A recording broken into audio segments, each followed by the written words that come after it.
Okay, those guys. Welcome back to the stories. The term fragging, or the deliberate killing of your military colleagues, was coined during the Vietnam War. It was a shockingly common phenomenon during that conflict, but why? Why were American soldiers killing their own officers? What drove them to do it? How did they get away with it? And what impact did this unprecedented level of murderous insubordination have on how the military operates today? Before we get to that, let's talk a little bit about the Vietnam War and how it all began. The Vietnam War lasted from 1955 to 1975, making it a 20-year-long hell for all involved on both sides. It was a divisive conflict, and to this day, many Americans question if the United States should have gotten involved. The main driving force for the United States invasion of Vietnam was the domino theory, the belief that if one country were to become communist, all of the neighboring countries would do the same. The US feared communism would spread to South Vietnam and the rest of Asia. In an attempt to stop this from happening, the US government sent supplies, funding, and military advisors to South Vietnam, involving the United States in what was, at the time, a civil war. Ho Chi Minh was the leader of the Viet Minh, a communist resistance army that fought against the Japanese and French occupation. Ho Chi Minh wanted to unite Vietnam under a communist government. The country had been under French colonial rule since the 19th century, and during World War II, the country had been invaded by Japan. When Japan was defeated in 1945, they withdrew from Vietnam, and this would be the first domino falling. If you'll pardon the metaphor, that would lead to the Vietnam War. Emperor Bao Dai was in control of the country until he abdicated in 1945 at Ho Chi Minh's urging, leaving the country in the hands of the Viet Minh. Bao Dai spent a year as supreme advisor to the Viet Minh until he left Vietnam for Hong Kong, but the French and Viet Minh continued to unsuccessfully ask him for political support. When a coalition of Vietnamese anti-communists formed a national union, they told Bao Dai they would support him, but only if he would seek independence for Vietnam. Bao Dai would align himself with them. In 1955, Ngo Dinh Diem, a staunchly anti-communist politician, became president of the government of the Republic of Vietnam. Both sides had the same goal of a united Vietnam, but drastically different ideas on what a unified Vietnam would look like politically. Ho Chi Minh and his supporters wished for a communist government, while Bao Dai and Ngo Dinh Diem looked for a government closer to what existed in Western countries. Diem's forces received training and equipment from the United States military and the CIA, and they would use this to punish Viet Minh sympathizers in the South. Diem would refer to them as the Viet Cong, meaning Vietnamese communists. He had 100,000 people arrested, of which many were tortured and executed.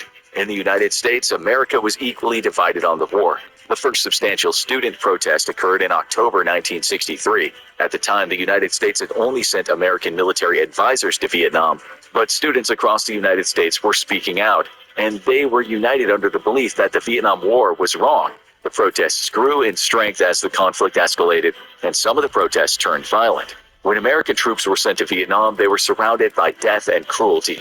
American soldiers had to go up against the Viet Cong, who relied on guerrilla methods. They set traps in the jungle and would ambush American soldiers. And crucially to what would follow, many of the American soldiers were also not there voluntarily, but brought over due to the ongoing draft. Out of 27 million eligible men, the United States drafted 2.2 million American men during the Vietnam War. Although only 25% of the military were draftees, it also spurred a lot of men into joining the military to avoid being drafted into it. There were a lot of people who did everything in their power to avoid the draft, including intentionally failing aptitude tests and fleeing to Canada. It's not surprising that resentment would build between soldiers and their superiors. Although the total is incomplete, from 1969 to 1972, there were around 900 cases of known or suspected fragging during the Vietnam War, which resulted in 99 deaths and an untold number of injuries. From 1970 to 1971, the incidence of fragging increased even as the United States was withdrawing from Vietnam.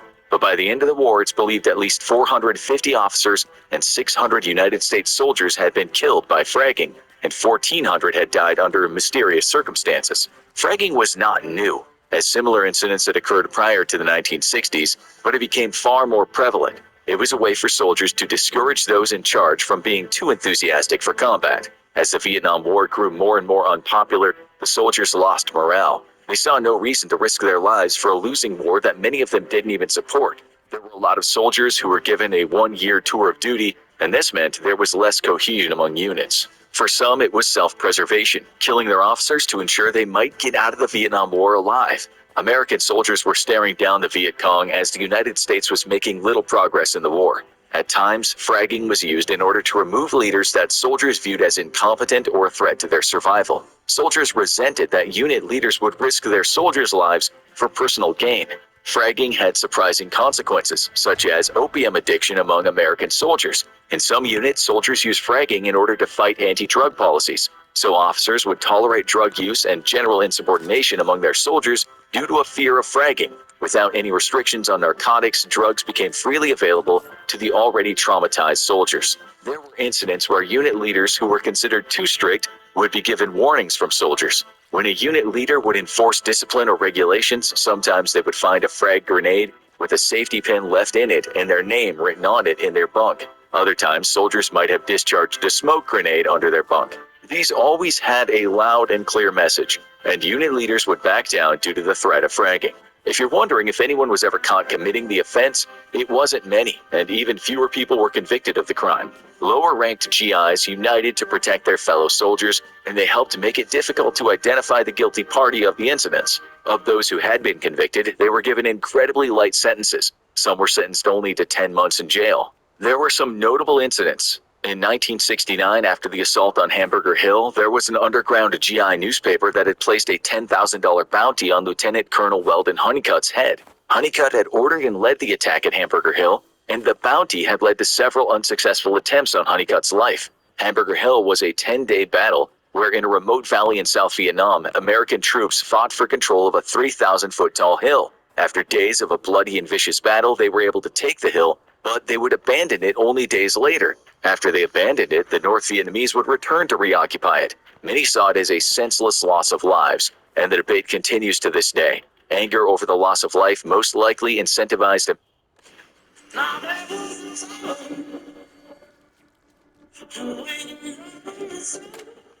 Murder boys.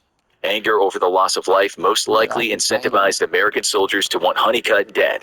In 1970, in Vietnam's Quang Ngai province, 25-year-old Captain Scott Edward Schneider was the commander of United States Army Artillery Battery. At 1:40 a.m. on August 17th, he was killed when an American soldier threw a frag grenade into his quarters while he slept. He died instantly.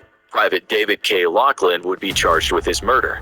19-year-old Laughlin was described as a druggie, known for using hashish, LSD, and meth. He was also known for consuming a 6-ounce bottle of obesitol on a daily basis. Obesitol was a drug that combined several amphetamine salts in order to treat obesity. Laughlin would spend most of his time in a nearby village with a group of Marines. One of his platoon mates recalled that he would spend his time smoking opium with the old men. He was assigned menial chores, mostly due to his drug habit and absences, and he was prohibited from operating complex artillery. Schneider would eventually demote him from specialist to a private, or an E4 to an E1.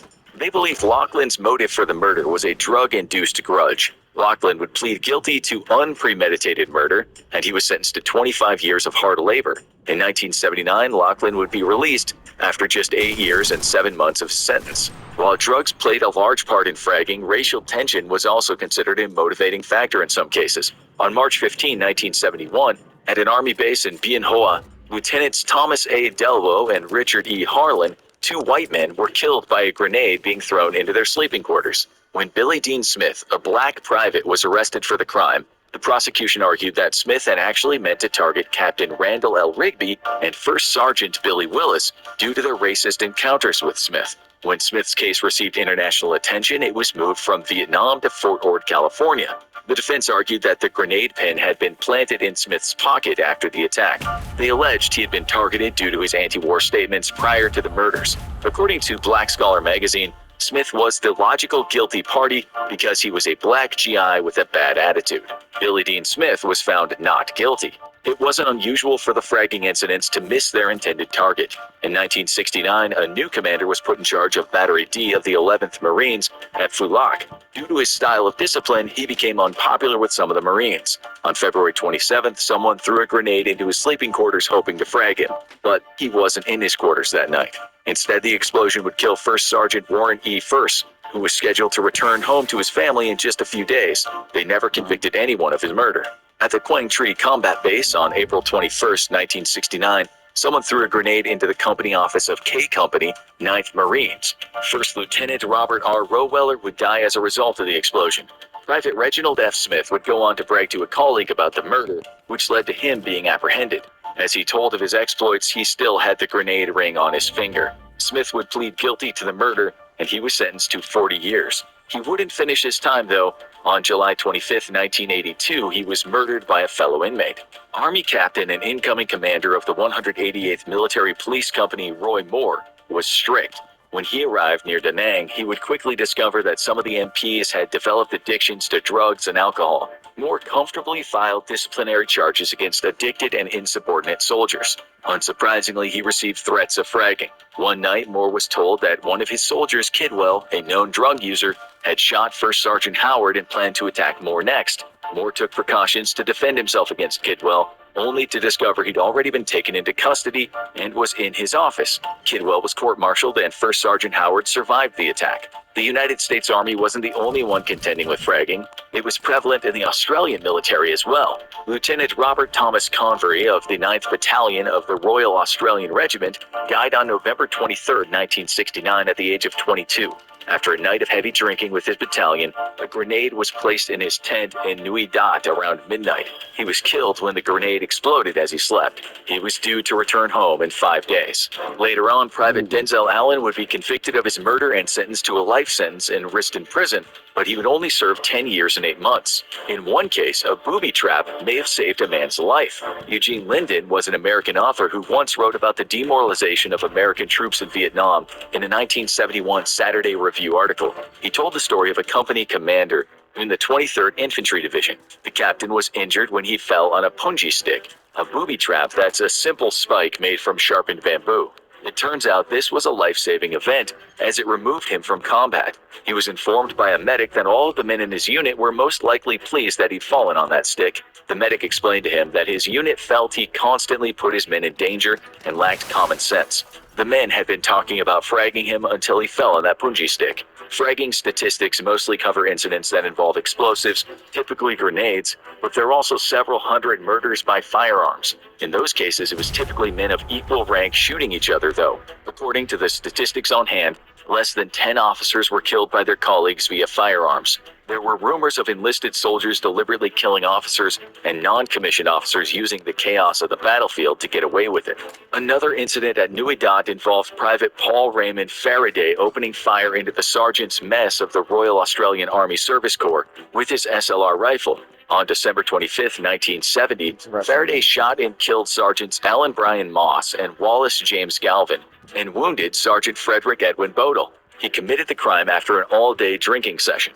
Faraday was described as being paranoid and prone to fits of rage by an army psychiatrist during his court-martial. Witnesses would state that Faraday was aware of his own actions, and they provided details of previous altercations with Faraday. Faraday would be convicted on 2 counts of manslaughter and 1 assault with a weapon.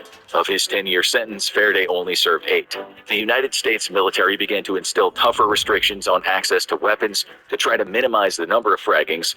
They would instill post-fragging lockdowns until the investigation was completed. In May 1971, the United States Army had to temporarily stop issuing grenades to all units in Vietnam, and they confiscated weapons, ammunition, grenades, and knives. Despite their best efforts, this didn't reduce the amount of fragging incidents. If they couldn't get it from the American military, soldiers would find weapons through the black market in Vietnam. Fragging played a role in why the United States switched to an all-volunteer military, dropping the draft altogether. Nixon signed the legislation to end conscription on September 28, 1971, but it wouldn't go into effect until January 27, 1973. When Nixon ran for president in 1968, he had promised he would end the draft. Nixon also believed that ending the draft would put an end to protests. He thought that middle-class Americans would lose interest in the war if they didn't fear that they or their loved ones might be sent to fight. Despite running on that, Nixon wouldn't act on his promise for the first years of his presidency. In fact, a draft was originally due to expire in June 1971.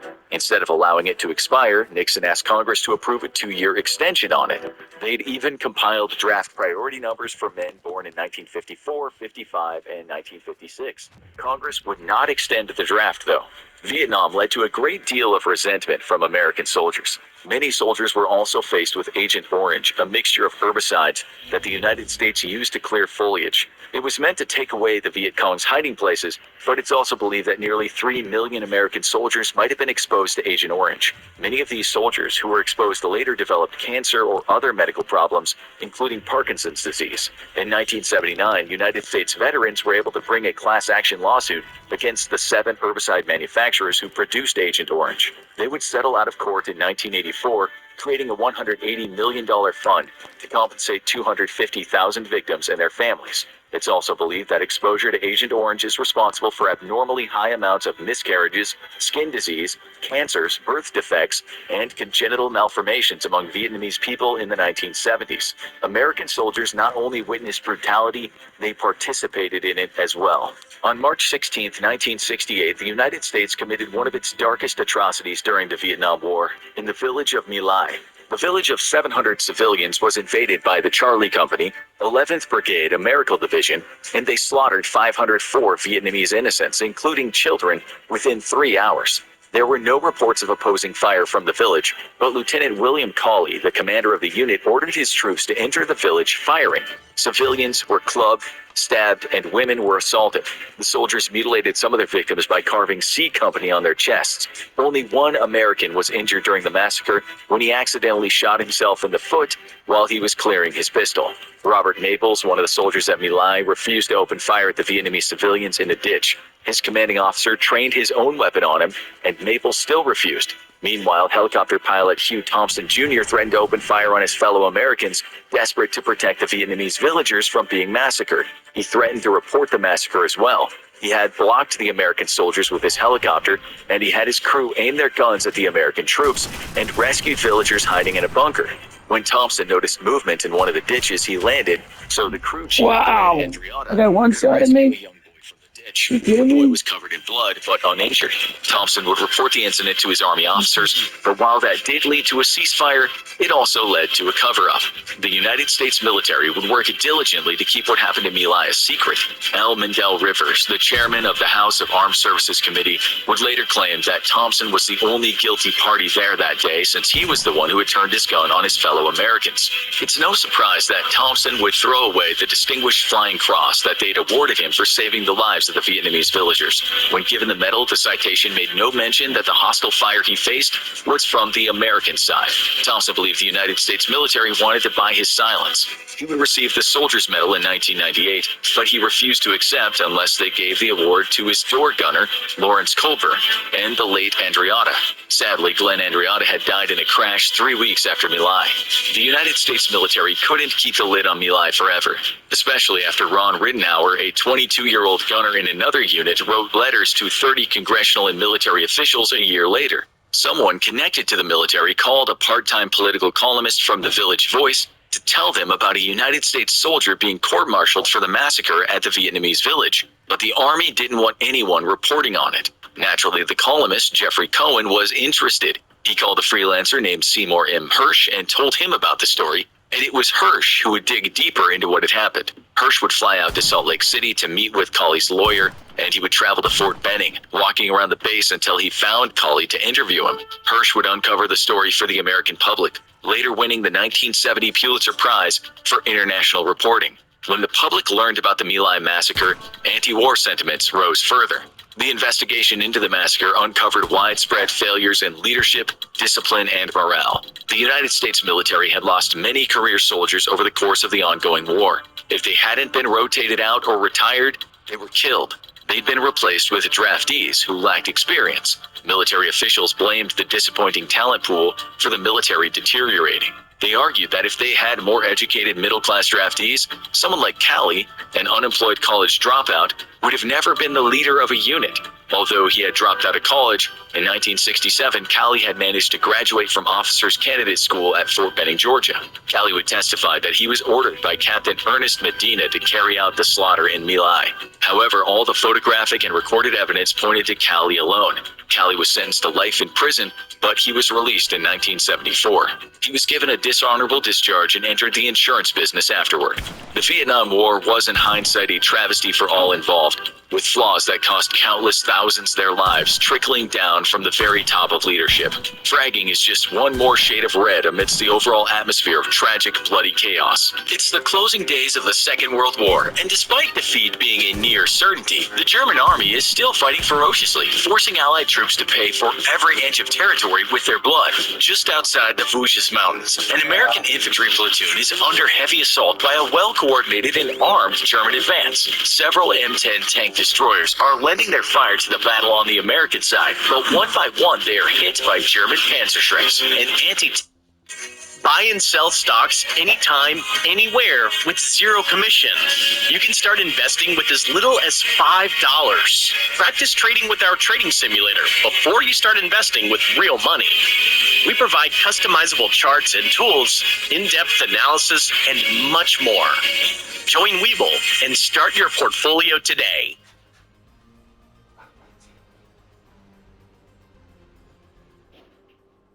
For the past 2 years, convicted murderer Christopher Scarver has been quietly watching his fellow inmate Jeffrey Dahmer from across the prison. Scarver becomes so obsessed with Jeffrey Dahmer because it gives him that sense of direction, something to focus on in prison, which to the idle mind of your average prisoner is more important than oxygen.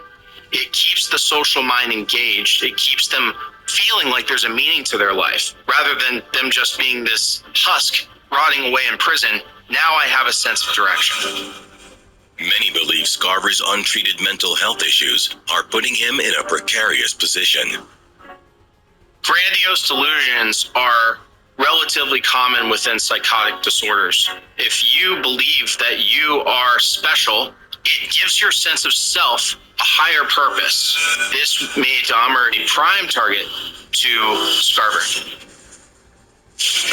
On November 28, 1994, Christopher Scarver decides it's time to act.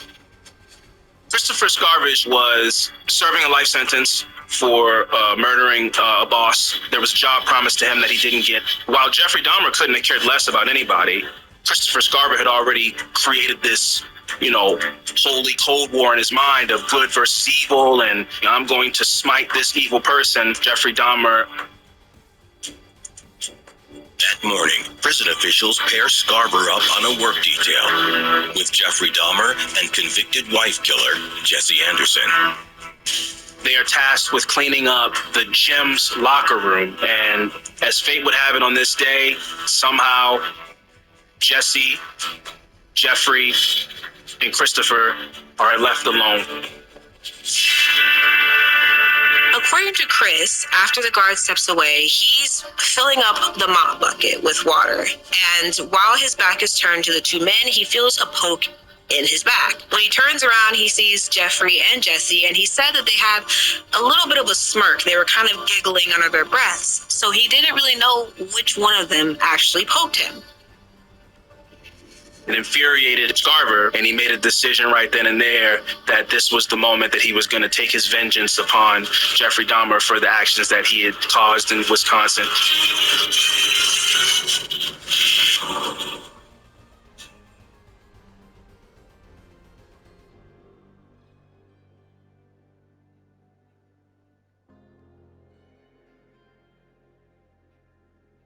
Tank munition, forcing their crews to abandon the vehicles. Amidst the chaos, one soldier sees that his men are about to be overrun, and he immediately orders them to make a break for the woods behind them. To cover their retreat, the soldier leaps up and rushes to a burning tank destroyer, hopping atop it and manning the .50 caliber machine gun, standing alone against a horde of oncoming Germans. Just 2 years earlier, Ali Murphy found himself being rejected for military service by first the Army, and then the Navy, and finally the Marine Corps. The 5'5" infant would-be soldier was too short and underweight, the military doctors all said. Plus, to boot, he was too young, only 16 years old. Yet there was a war on, and the pain of Pearl Harbor was still deeply felt by Murphy and most Americans. Plus, the U.S. had just suffered crushing defeats in the Philippines. Murphy wanted to fight, and he wasn't going to stop trying to enlist until he was allowed to. Faking his birth certificate with the help of his sister, Murphy was finally accepted into the Army on the 30th of June, 1942. Taunted for his short stature, Murphy nonetheless immediately proved a very capable soldier, earning his marksman badge with rifle component bar and expert badge with bayonet component bar. Graduating from basic training, Murphy was sent overseas to the Mediterranean theater, acting as a platoon messenger in Algeria, while the Allies trained for their upcoming assault landings on Sicily. Weeks later, Murphy found himself on a speedy landing assault craft, plowing through the stormy seas with swells several feet high. A freak summer storm had sprung up overnight, preventing the landing of paratroopers meant to strike the German defenders from behind and ease the pressure on the landing sites. The weather was so bad, however, and the sea so violent that the German commanders relaxed their defenses, thinking no Allied commander would be insane enough to risk amphibious landings in such extreme wind and rain. Yet from out of the gloom and the howling wind, there suddenly came the thunderous booming of battleship batteries, raining death down amongst the German defensive positions. And just behind the fiery onslaught were lines of Allied landing craft, bringing 150,000 soldiers into the soft underbelly of Axis-held Europe. Murphy hit the beach with his men that day, and while on a scouting patrol came across two fleeing Italian officers, which he shot and killed. Having survived the violence of the initial landings, though, a severe illness sidelined Murphy, and he was forced into a field hospital for a week. Rejoining his unit, he was then sent to Salerno, landing near Battipaglia, where he and two other soldiers were ambushed by a German unit. Their withering barrage immediately cut down one of the soldiers, leaving Murphy and another soldier alone against a squad of 5 Germans firing at them from a fortified position. Responding with hand grenades and their own machine gun fire, Murphy and his comrade killed all 5 Germans, sadly too late to save the injured soldier's life. 1 month later, Murphy joined in the assault against the Volturno Line. The southernmost line of German defenses meant to slow down the Allied assault into Italy. There, Murphy and his men repelled a counterattack by 7 German soldiers, killing 3 and taking 4 prisoners. For his leadership and excellence on the battlefield, Murphy received a promotion to sergeant, only to be promoted just 1 month later in January 1944 to staff sergeant, still only 19 years old. Hospitalized with malaria, Murphy was out of action for a week and a half before rejoining his men at the First Battle of Cisterna, a disastrous American defeat that saw the loss of over 700 U.S. Army Rangers. As U.S. forces licked their wounds, Murphy found himself taking shelter in an abandoned farmhouse along with his unit. Suddenly, a German panzer discovered their position, and Murphy crawled out alone on his belly, drawing close enough to destroy the tank with rifle grenades. For his incredible heroism, Murphy was awarded the Bronze Star with V device. Months later, Murphy found himself once more on a landing craft, being tossed around the choppy seas as he sped the shore of the south of France. The Normandy invasion had been successful, and Allied forces from a now defeated Italy would join in the retaking of France by catching the Germans between a northern and southern invasion, squeezing the Nazis back into Germany. Under heavy fire, the landing craft hit the beach, and men rushed forward to destroy the German defenders, firing down on them from fortified bunkers. As the invasion force pushed out of the beaches, Murphy and his platoon found themselves picking their way through a beautiful French vineyard. A surreal moment of peace and calm amidst the incredible violence raging all around them. However, the peace was quickly shattered as German infantry opened fire on the Americans, wounding and killing several. Murphy's squad's machine gunner had been detached from the rest of his unit and desperately in need of some heavy suppressing fire. Murphy braved the storm of bullets to retrieve the weapon, and then incredibly rushed back into the fray and began returning fire, killing 2 German soldiers. Suddenly, the German fire slacked off and stopped, and 2 German soldiers left their position inside a house with their hands up, appearing to surrender. Murphy's best friend responded and approached the soldiers, ready to take them prisoner, when suddenly Germans hiding inside the house opened fire, killing him instantly. In a fit of rage, Murphy stormed the house completely alone as the Germans poured fire in his direction. Incredibly, Murphy avoided being hit and, armed with only his rifle, killed 6 Germans, wounded 2, and took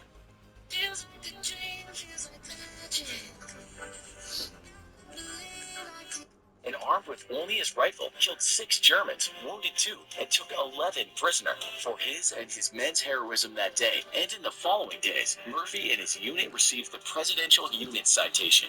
Murphy's seemingly invulnerability, however, came to an end when on the 15th of September 1944, he was wounded by a mortar blast, shrapnel cutting deep into his heel. Just a few weeks later, though, Murphy was back in action and would earn a Silver Star for assaulting a German machine gun position, killing 4 and wounding 3. Just 3 days later, engaging the Germans at Lumay in the Cure River Valley, Murphy and his unit found themselves unable to take a heavily defended hill from their German defenders. Crawling alone forward toward the German position, where he could get a better vantage point, Murphy directed his men and their assault via radio, even while Germans rained machine gun and rifle fire down on him for over an hour.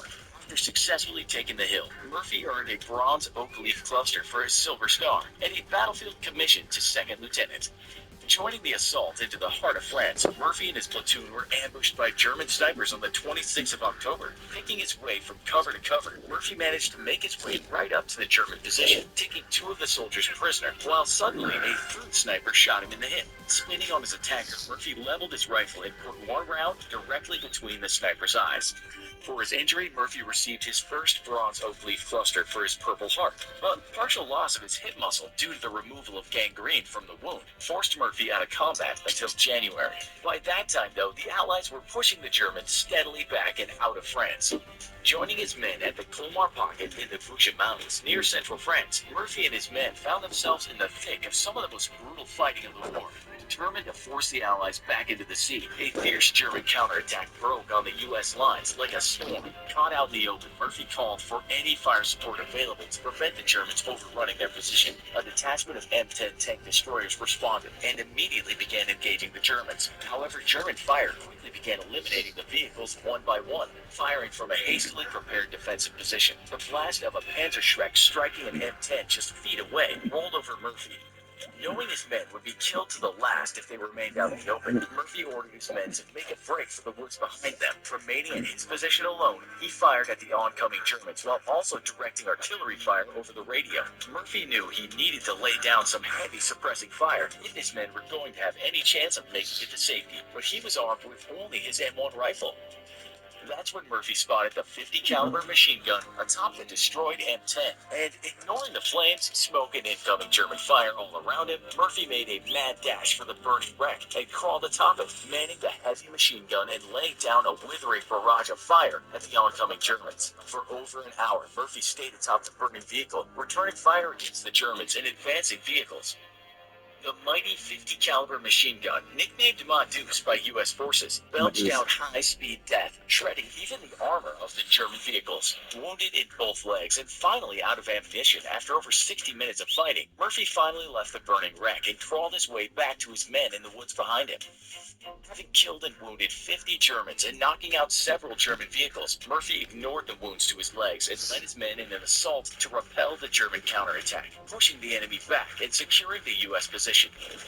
On guard against the second counterattack, Murphy refused to be evacuated to a field hospital and remained with his men as his wounds were treated. For his heroism that day, Murphy was awarded the U.S. military's highest decoration, the Medal of Honor, given only in the most extreme cases of gallantry and heroism. His wounds proved to be too great to rejoin the fighting this time, however, and Murphy was moved from the front lines to regimental headquarters to act as an Army liaison officer, a well-deserved rest for an incredible soldier. Murphy would ultimately become one of the most highly decorated soldiers in U.S. history, and even earned several awards and citations from the French and Belgian governments for heroism. Unable to continue service due to his injuries, Howdy left the military at the end of the war and began a very successful career as a Hollywood actor, starring in several films featuring his own exploits in combat. Sadly, Murphy would go on to be killed in a plane crash on the 28th of May, 1971. His body would be interred in Arlington National Cemetery, where remains one of the most visited graves. March 5th, 1944, the Burmese jungle, U.S. Army 849th Engineer Aviation Battalion Camp.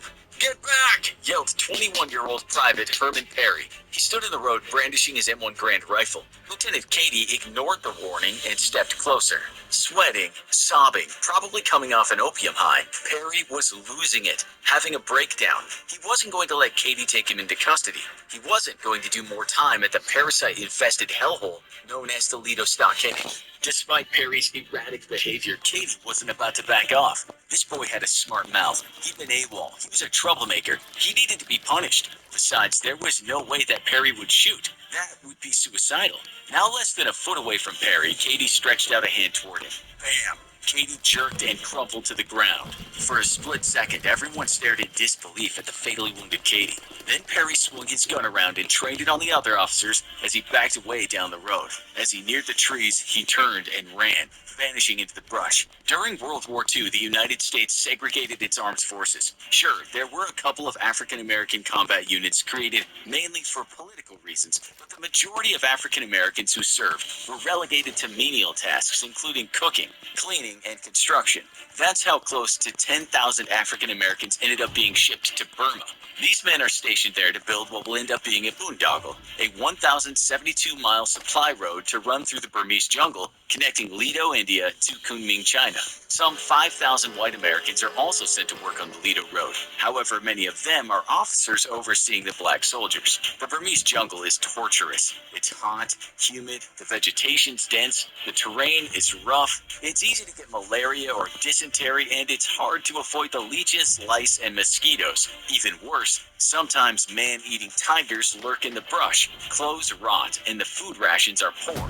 Building the Lido Road is backbreaking, far harder than Perry's North Carolinian childhood of picking cotton in a sharecropping family. The soldiers have mandatory 16-hour shifts. Bulldozers supplied by the Army quickly break down, and the GIs are forced into manual labor. They use hoes and pickaxes to dig the muddy, rocky red soil. Many of the black soldiers work side by side and become friendly with coolies, unskilled native laborers. As a result, the black soldiers pick up bush lingo, Urdu, and Hindi. They trade in the local black markets for moonshine known as jungle juice. Some soldiers, including Perry, seek solace from the grim drudgery of their lives in opium and marijuana. When Cady was attempting to take him into custody, Perry was coming off a 2-day drug bender. After shooting Cady, a panicked Perry runs into the jungle. Oh God, he killed someone. For 3 days, Perry stumbles through the jungle in a daze. Not knowing what to do, he veers back to the Lido Road. He runs into some soldiers from a different unit working on the road. They feed him and pass along messages from his friends in the 849th Battalion. Military police are looking for him. Perry decides to surrender. At nightfall, he stands by a bridge for the Namyung River. Sooner or later, a patrol will come by and he'll turn himself in. While waiting, Perry sets down his rifle. Hearing gunshots somewhere nearby, Perry gets worried the MPs are gunning for him, and they'll kill him outright instead of arresting him. Spooked, he slips into the jungle again, accidentally leaving his gun behind. Perry spends several days wandering in the jungle. Luckily, he speaks some bush lingo, which allows him to beg for rice from Naga farmers. The Naga are an ethnic group native to northeastern India and northwestern Burma. Some of the tribes live remotely and stick to traditional practices, including headhunting. For the most part, the British and Americans ignore the Naga, as long as they stick to making war on each other and not Westerners. March 18th. Around 2 weeks after he'd killed Cady and fled into the jungle, Perry runs into some British troops. Perry, who's always been a smooth talker, thinks fast and makes up excuses as to why he's alone in the jungle. He's able to charm the Brits into giving him some food rations. It's hard going, trekking through the remote Patkai's foothills. But the farther away Perry gets from the army, the better. One day, Perry's hiking up a dense mountain slope when he sees something spine-chilling. A basha, or a temporary shelter often made with bamboo. This basha is decorated with human skulls, to which water buffalo horns have been attached. Perry has stumbled into the head-hunting Naga village of Tunga. Believe it or not, Perry delights the villagers by giving them the remaining canned food rations he got from the British. The Ang, or village chief, invites him to be his honored guest. Perry takes a liking to the chief's 14-year-old daughter. She seems to return his interest. Perry has a new problem. How do you flirt with a girl and impress her warrior father when you don't know the culture or speak the language? The answer is gifts. Perry hikes some 8 miles down the mountain back to the Lido Road. Somehow he manages to get a hold of a load of army goods. Most importantly, he gets an M1 Garand. In Naga culture, tiger pelts and claws are prized. The act of killing a tiger is seen as a virile feat of masculinity.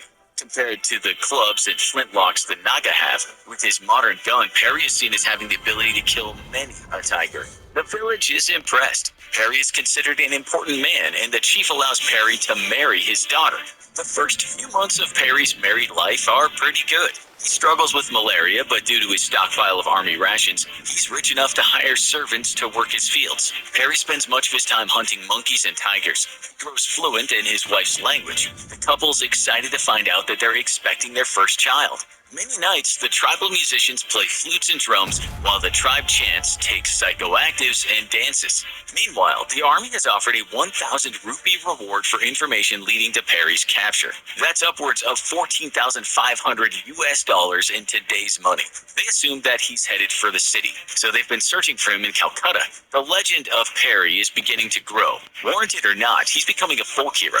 To the black GIs who stew with the resentment of daily petty racial humiliations, Perry is awesome. Apropos of what actually happened, they see Perry as someone who fought back against the man and won. Eventually, Perry becomes homesick. When he was drafted into the army, he left behind a young daughter and a girlfriend in Washington, D.C. Also, his stockpile of rations is quickly dwindling. He begins to hunger for Western items, especially cigarettes. He hires runners to go down the mountain to trade at the black market in rural towns. Finally, the army finds a clue.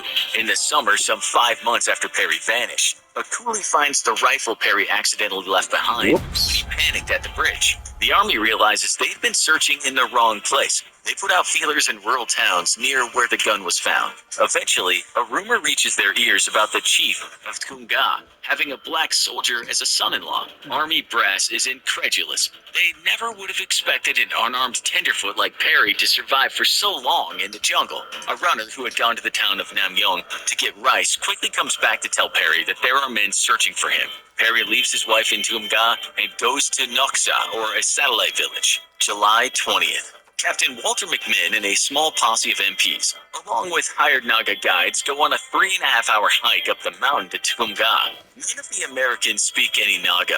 They use a picture of Perry and hand signs to communicate. The posse learns that Perry's gone to the Noksa.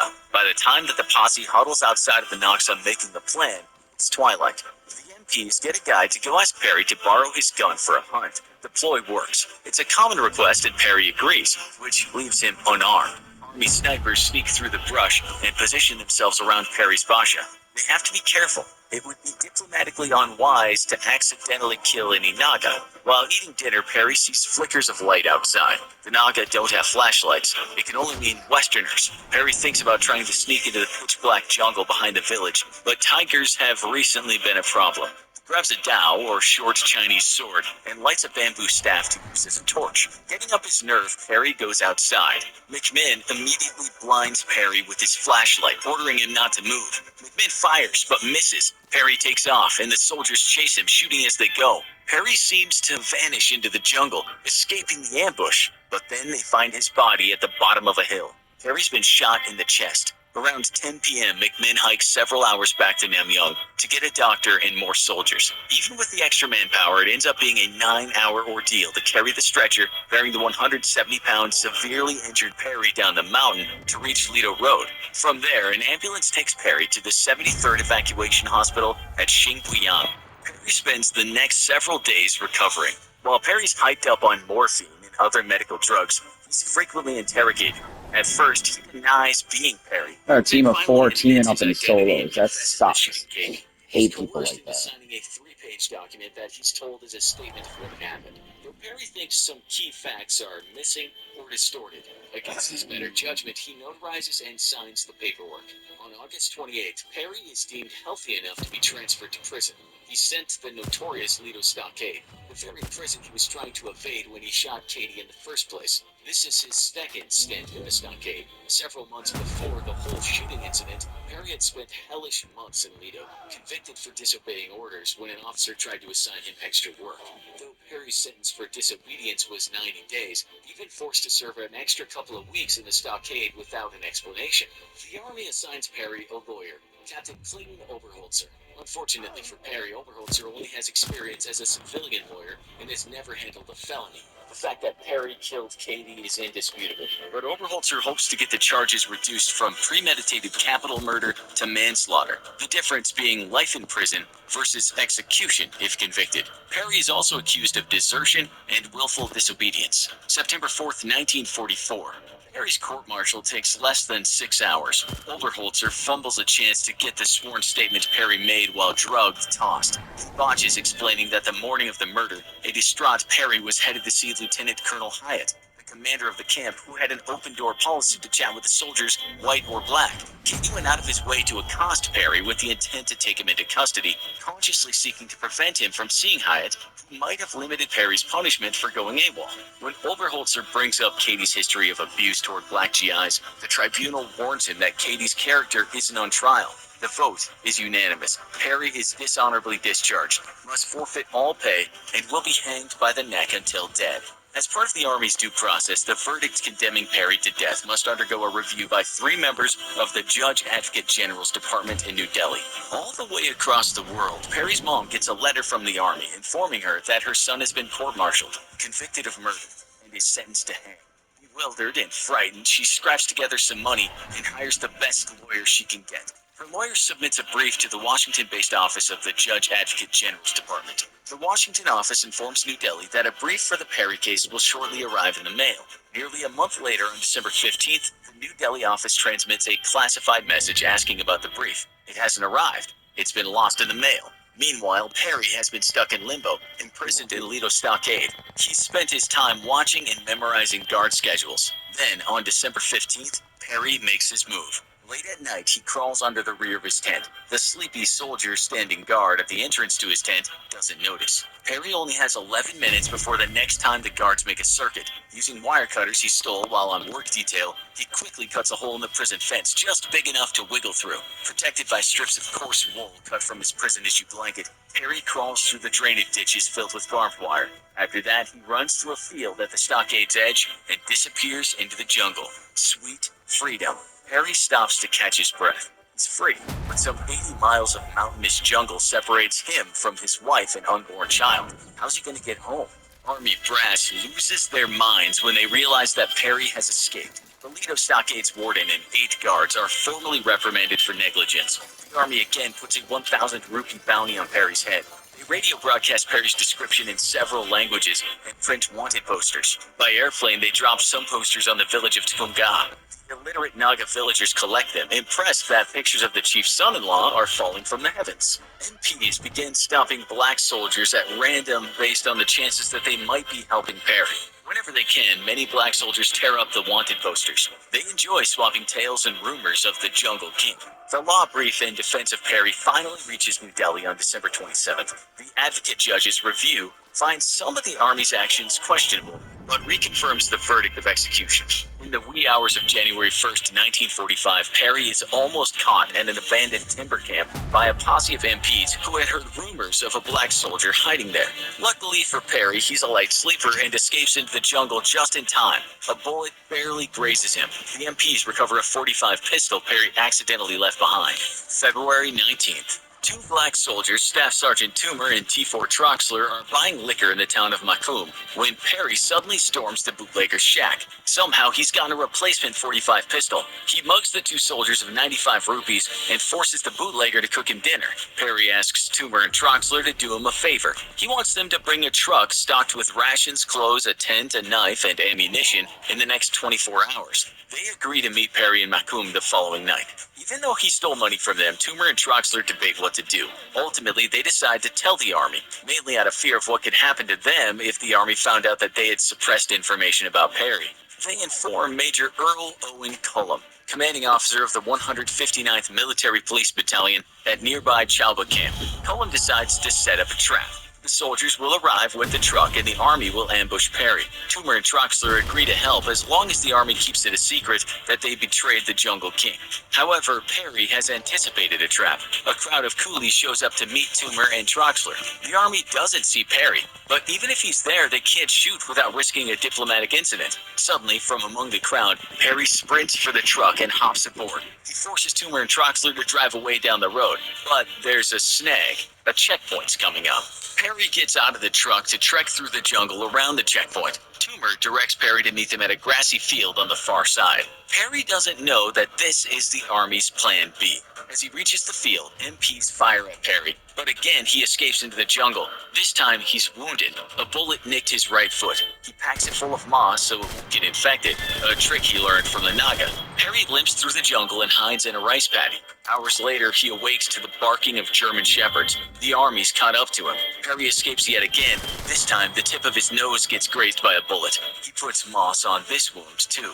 Cullum receives a scolding note from his commanding officer for letting Perry get away. Cullum vows to capture Perry. February 22nd. A desperate Perry hides by the side of the Lido Road. His new plan is to board a truck, hide among the supplies, and hitch a ride over the mountains. When the truck reaches Burma, he'll ditch it and disappear into the jungle. But Perry is unwell. The gunshot on his foot is very painful. Also, he's had to drink river water and has caught dysentery. When Perry tries to hop on the back of a slow-moving truck, he's too weak and falls in the road, dropping yet another 45. The gun skids further away as it hits the ground. Perry realizes that a coolie has witnessed his failed hijack attempt. Spooked, he quickly melts back into the jungle for the third time. He leaves a gun behind. Cullum starts a mobile posse to hunt Perry. He begins visiting town after town to question locals. He also coordinates with the British and native police forces. He and his fellow posse follow Perry's trail for over 2 weeks. Cullum eventually figures out that Perry's headed in the direction of the town of Namrup. Perry's following the southeastern branch of the Tsang River. It's a long, indirect route to Tonga. However, Perry's probably taking this way because just south of Namrup is considered the gateway to the Naga heartland. Here, Perry would be able to make friends. Chances are some of the Naga tribes speak the same language as Perry's wife. Cullum realizes he has only a few days to catch up with Perry before he vanishes into a remote area again, maybe this time forever. Meanwhile, Perry's been growing weaker by the day from dysentery and malnutrition. He's surviving on stolen sugarcane and begging farmers for rice. Stupidly, Toomer and Troxler mention they're snitching on Perry to a colleague. The army has to evacuate them from Asia over threats of murder from Perry's fans. After a long, rough journey, the posse arrives in Namrup. Cullum receives a tip as to where Perry is. He's staying at a rural farm a few miles away. The posse waits until nightfall before hiking to the farm. Cautiously, the posse fans out and surrounds the farmer's basha. They find 3 Naga tribesmen wearing traditional dhotis sitting by a fire outside of the home. Cullum senses that there's something not quite right. He takes a closer look at the men. He then grabs one of them. It's Perry. He cut his afro and borrowed native clothing, hoping that he can pass for Naga by firelight. For the last time, Perry is taken into custody. Under tight security, a sickly Perry is transported to the Chabua stockade and kept in an isolation cell. The army decides not to return him to Lido stockade. They fear a potential racial uprising. Perry's interrogated by MPs who want to know where he got his guns. Perry refuses to snitch. Sorry over Katie's death, but also says that he would have killed his pursuers if he had a chance. March 15th, 1945. A few days after his capture, Perry is woken before dawn and under extremely tight security. That's crazy, yo. For his last A request, wooden Perry club? left to write I a was shooting that farewell dude in letter to the his brother ass, Aaron, eh? and given a final cigarette before Like he several swiped the egg times. just after 7 a.m. Harry's mother receives a notice from the army wooden informing club. her of her son's death by judicial asphyxiation due to his own misconduct. Despite repeated requests for information, she hasn't heard anything since her lawyer submitted the brief in December. She knows nothing of her son's escapades or anti-hero status. Some months later, a small group of black GIs are on an expedition through the Patkai Mountains to check for survivors of a crashed cargo plane. They hire some Naga guides and end up spending the night at a remote village where one of the guides' relatives lives. As guests, the GI are served a special treat for dessert, canned fruit cocktail. One of the soldiers curiously inquires as to where the cocktail has come from. The next morning, before they leave, the soldiers are taken to the only basha in the village, painted a bright yellow-orange. It turns out to be owned by the chief's teenage daughter. The date is 1945, and the war in the Pacific is not going well for Japan. What started out as a campaign of blistering successes that saw the Japanese Empire spread across Southeast Asia has turned into a fight for its life against the United States. The words of Admiral Isoroku Yamamoto just after the raid on Pearl Harbor now ring in every Japanese commander's ears. I fear all we have done is awaken a sleeping giant and fill him with a terrible resolve. Pushed back across the Pacific and every front, the situation only worsens for Japan, as they now also face growing Russian forces on the eastern borders of their collapsing empire. Each Russian soldier eager for revenge after suffering humiliating defeats in the decades prior to World War II. Yet the Japanese Bushido Code is clear. There can be no surrender, even in the face of certain defeat. But of all the soldiers in the Japanese army, few would embody the Bushido Code more than Hiro Onoda, who would continue waging World War II for 30 years after its end. Born on March 19, 1922, Onoda joined the Japanese Imperial Army when he was 18 years old. Onoda was one of a long line of warriors, able to trace his family's fighting ancestry all the way back to samurai ancestors that took part in the frequent wars that plagued Japan's feudal history. His own father had served in the Japanese cavalry and died in the Second Sino-Japanese War, showing an aptitude for outside-the-box thinking. Onoda was soon training as an intelligence officer in an elite commando school, the precursor to modern special forces training. The Nakano School trains troops specialized in jungle and guerrilla warfare, sabotage, counterintelligence, and propaganda skills that would come in great use for Onoda in the years to come. In 1942, Japan had seized the Philippines and overthrown the Filipino government, forcing the surrender of their U.S. allies. Just 2 years later, though, Japanese forces were spread thin around the South Pacific, and America, indeed full of terrible resolve, had pushed Japan back on every front. Now they threatened the Philippines themselves, an important strategic position in the war. With its proximity to the South Pacific sea trade lanes, control of the Philippines would allow the U.S. to threaten Japan's oil supplies, and if that happened, then the rest of the Japanese fleet had only months of supplies to fight with. The Philippines must be held at all costs, and so a bloody resistance of the American invasion began. By winter of 1944, though most of the Japanese were forced off the major islands and to the smaller islands that ring the archipelago, on December 26, 1944, Onoda was dispatched to Lubang Island and instructed to engage in a guerrilla warfare campaign against invading U.S. troops. Conventional Japanese military protocol, however, demanded that Japanese troops face the invaders head-on, rather than retreat and fight in an unconventional war from the shadowy jungles the way Onoda had been trained and ordered to do. Upon arriving at the island, Onoda's superior officers refused his previous orders and prevented him from carrying out his objectives, which was to abandon several fortified defensive positions and flee to the jungles before launching a series of surprise attacks against a nearby airfield and pier. Hopelessly outnumbered and overpowered, the Japanese defensive garrison was utterly defeated when American forces landed on February 28, 1945. Seeing that defeat was imminent, Onoda, who was under strict orders not to surrender or take his own life if defeated, ordered 3 other soldiers, Private Yuichi Akatsu, Corporal Shoichi Shimada, and Private First Class Kenshichi Kozuka, to follow him into the jungle and begin a resistance against the American force. U.S. forces quickly left the island after eliminating the Japanese garrison, though, and Onoda began to engage in guerrilla raids against local Filipino troops. Noticing a lull in the fighting, though, around October of 1945, and with no way of contacting any other Japanese unit to learn of Japan's surrender, Onoda assumed that the main course of the war had shifted somewhere else, but continued his guerrilla campaign regardless. Onoda and his men laid ambushes for local farmers and engaged in shootouts with police forces in the area, and the U.S., realizing that there was an active Japanese resistance still on the island by troops who had no idea the war was over, began to drop leaflets informing the soldiers of Japan's surrender. Onoda eventually stumbled across one of these leaflets, but immediately assumed it was propaganda, meant to lure him and his men out so they could be captured. His training and propaganda techniques only made Onoda more suspicious of the leaflets, and in his mind, he was but one of several Japanese units still fighting behind enemy lines. Surely Japan had been pushed back, but defeated? Impossible. Toward the end of the year, though, more leaflets were dropped in the jungles of the Philippines, and this time with official surrender orders signed by General Tomoyuki Yamashita of the 14th Army.